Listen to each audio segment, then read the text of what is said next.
ഇന്ന് നമുക്ക് ദൈവം തരുന്ന സന്ദേശം ഇതാണ്. സങ്കീർത്തനങ്ങൾ 78 അധ്യായം 1 മുതൽ 7 വരെയുള്ള വാക്യങ്ങൾ. ചരിത്രം നൽകുന്ന പാഠം. എൻ്റെ ജനമേ, എൻ്റെ ഉപദേശം ശ്രവിക്കുക, എൻ്റെ വാക്കുകൾക്ക് ചെവി തരുക. ഞാൻ ഒരു ഉപമ പറയാം, പുരാതന ചരിത്രത്തിൻ്റെ പൊരുൾ ഞാൻ വ്യക്തമാക്കാം. നാം അത് കേൾക്കുകയും അറിയുകയും ചെയ്തിട്ടുണ്ട്.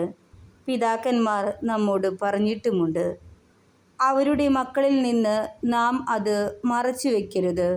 കർത്താവ് പ്രവർത്തിച്ച മഹത്തായ കാര്യങ്ങളും അവിടുത്തെ ശക്തിപ്രഭാവവും അത്ഭുത കൃത്യങ്ങളും വരും തലമുറയ്ക്ക് വിവരിച്ചു കൊടുക്കണം. അവിടുന്ന് യാക്കോബിന് പ്രമാണങ്ങൾ നൽകി, ഇസ്രായേലിന് നിയമവും. അത് മക്കളെ പഠിപ്പിക്കാൻ നമ്മുടെ പിതാക്കന്മാരോട് അവിടുന്ന് ആജ്ഞാപിച്ചു. വരാനിരിക്കുന്ന തലമുറ, ഇനിയും ജനിച്ചിട്ടില്ലാത്ത മക്കൾ അവ അറിയുകയും തങ്ങളുടെ മക്കൾക്ക് അവ പറഞ്ഞു കൊടുക്കുകയും ചെയ്യും. അവർ ദൈവത്തിൽ ആശ്രയിക്കുകയും അവിടുത്തെ പ്രവൃത്തികളെ വിസ്മരിക്കാതെ കൽപ്പനകൾ പാലിക്കുകയും ചെയ്യും.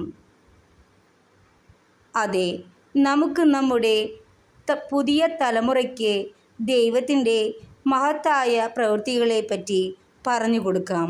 അങ്ങനെ അവരെ ദൈവത്തിങ്കിലേക്ക് നമുക്ക് ചേർത്ത് നിർത്താം.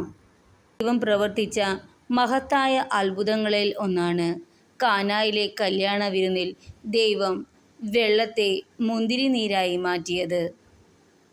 കാനായിലെ കല്യാണ നാളിൽ കൽഭരണിയിലെ വെള്ളം മുന്തിരിനീരായി. കാനായിലെ കല്യാണ നാളിൽ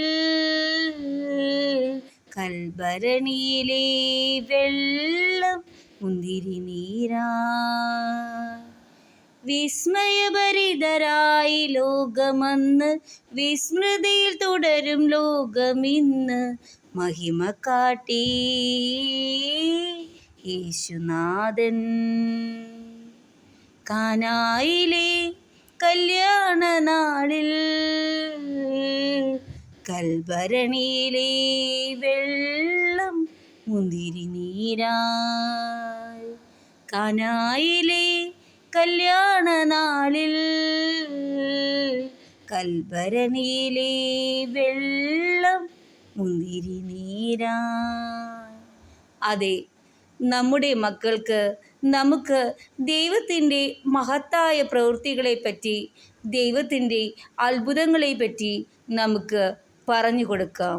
അങ്ങനെ ദൈവത്തിൻ്റെ സഹായത്താൽ ദൈവത്തെ നാം ആശ്രയിക്കുമ്പോൾ നമ്മുടെ ജീവിതത്തിൽ, നാം ഓരോരുത്തരുടെ ജീവിതത്തിൽ അത്ഭുതങ്ങൾ ഉണ്ടാകുമെന്ന് നമ്മുടെ മക്കൾക്ക് നമുക്ക് പറഞ്ഞു കൊടുക്കാം.